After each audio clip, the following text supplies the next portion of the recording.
Today's podcast is a companion piece to the last one that you can listen to without going back an episode, but you know what, it'll make much more sense if you do.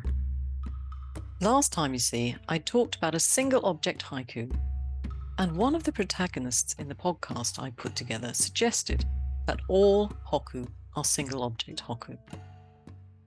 He, Kaiori, was writing in the late 1600s, early 1700s. The haiku, as we know it today, didn't exist then.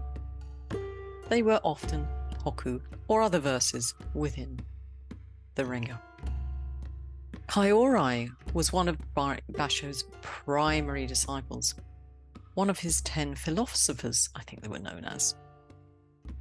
So I thought, why not have a look at some of the hokku that some of the other Basho disciples wrote and see if their work illustrates the single object. I think I found some terrific poetry to read to you. I hope you're going to agree. I'm Patricia, and this is the Poetry Pea, the home of English language spoken haiku, senryu, haibun, and split sequences. Speaking of which, you are almost the first to know that Poetry Pea has published in print form the very first split sequences journal. It's available on Amazon and as a PDF. Have a look at the show notes for this, the 15th episode of Poetry Pea's 7 series. Of course, if you're on the mailing list, you already know about this. Now, what better reason to sign up if you haven't done so already than to be the first to know? Shall we get on with the poetry? Basho had many disciples in his time, from all around Japan. He was, as we know, a great traveller in his time. When he began his writing, he was a member of the Taimon and Danrin schools of poetry, eventually developing his own school. So let's have a little look at some of his disciples' work. Let's have a look at Hatori Retsu's poetry. Apparently, our old friend R.H. Blythe thought him to be the disciple who most closely represented the work of Basho. A barren woman coddling festival dolls. How poignant. A barren woman coddling festival dolls. How poignant.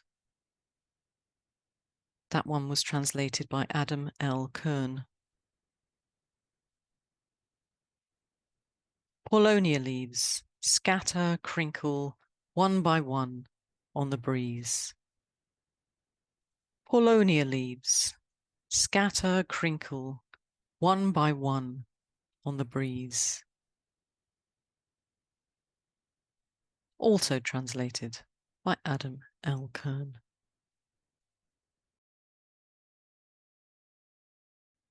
Kagami Shiko was a mentor to another poet we'll know very well, I think. Kagami Shiko. He became very, very popular after Basho's death. And that probably set him up for a lot of jealousy and malice by the other disciples. It's a tough old world haiku, isn't it? Here's his poem. Donning a sedge hat, primping before a mirror.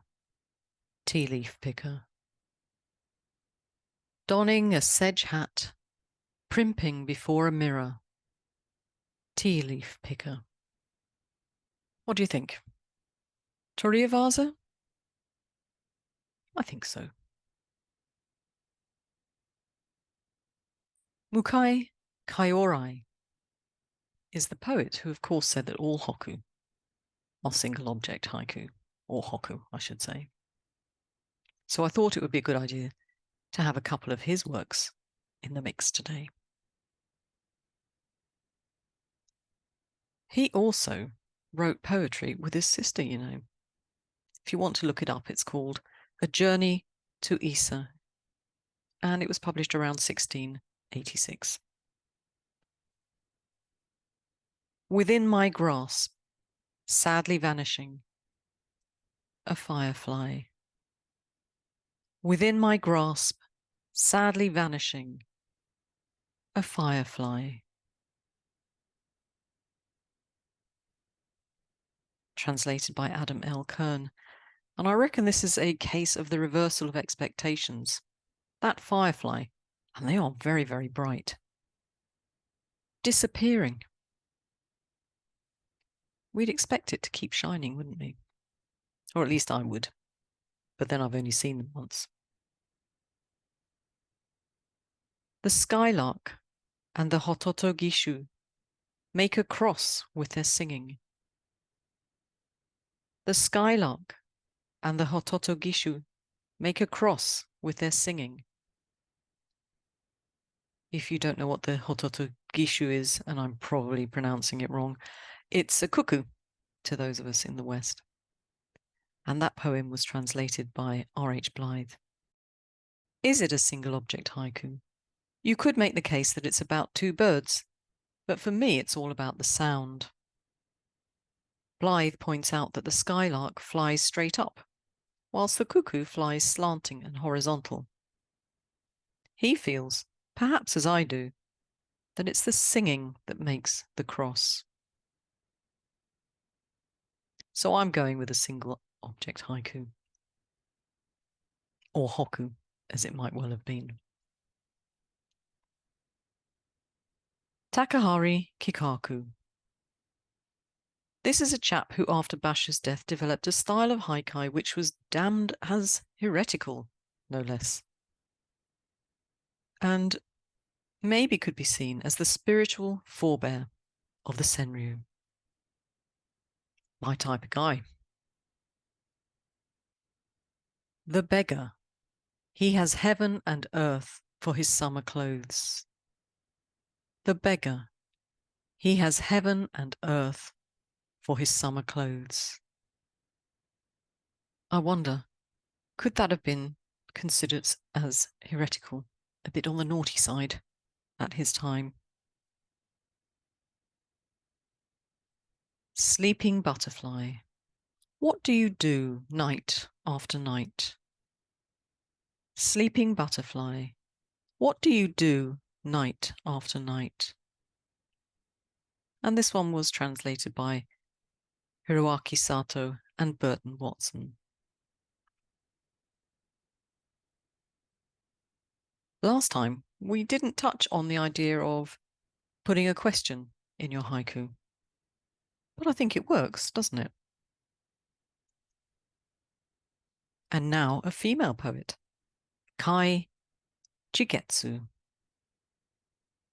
Jigetsu was apparently quite close to Basho, and we also know her as the nun Jigetsu. Each morning a wren comes, bit by bit. Each morning a wren comes, bit by bit. This could well be a sketch from life, couldn't it? I'm guessing many of you have wild birds that are tempted by your bird tables to approach you or your dwelling. In autumn, a dove looks as if loneliness were only his. In autumn, a dove looks as if loneliness were only his. Also translated by Hiroaki Sato and Burton Watson. And this is another technique we didn't talk about last time, using the aesthetics wabi and sabi. This poem surely drips sabi, doesn't it?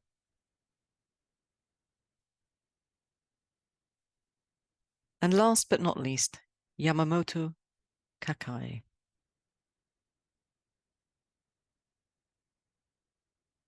Doffing a rain hat to soak deliberately in the northern showers. Doffing a rain hat to soak deliberately in the northern showers. Translated by Shirano. This one apparently is allusion, and possibly not one we'd understand today. I certainly didn't get it. It's a verse written in a renga following one that Sogi had written, Sogi being associated with poetry, poetic places, and travel. And Shirani suggests that this is an allusion to him and a nod to Fukyu poets, and also that Kakai might be doffing his hat to Basho too. And I don't know about you, but some of the translations felt a bit clunky to me. But beggars can't be choosers. I can't translate them myself. But what we can do is get the idea of what the poet is trying to say. And if you like it, if you're interested, you could perhaps find different translations of the same poem and get a feel for which translator you really enjoy reading.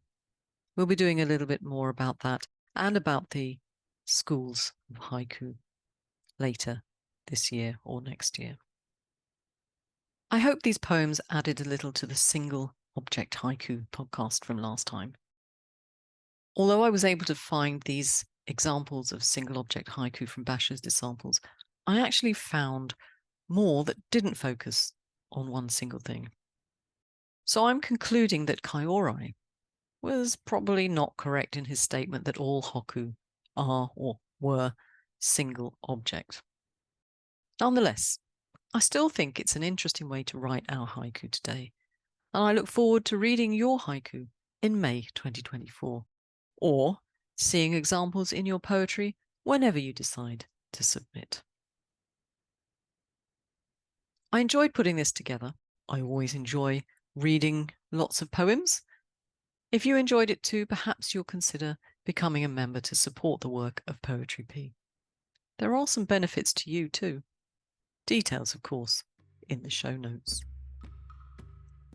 Now, next week, I am uber excited because I'm going to be bringing you something from the future. I should really have some spooky music here, shouldn't I? But didn't think of that. Anyway, do come along and find out what on earth I'm on about. And when you've listened, please send me some feedback. You'll know why when you've listened. But until then, keep writing. And don't forget, check out the show notes, have a look at the membership scheme, share and review the podcast. I'd be really grateful. And if you have any questions, just email me. Ciao!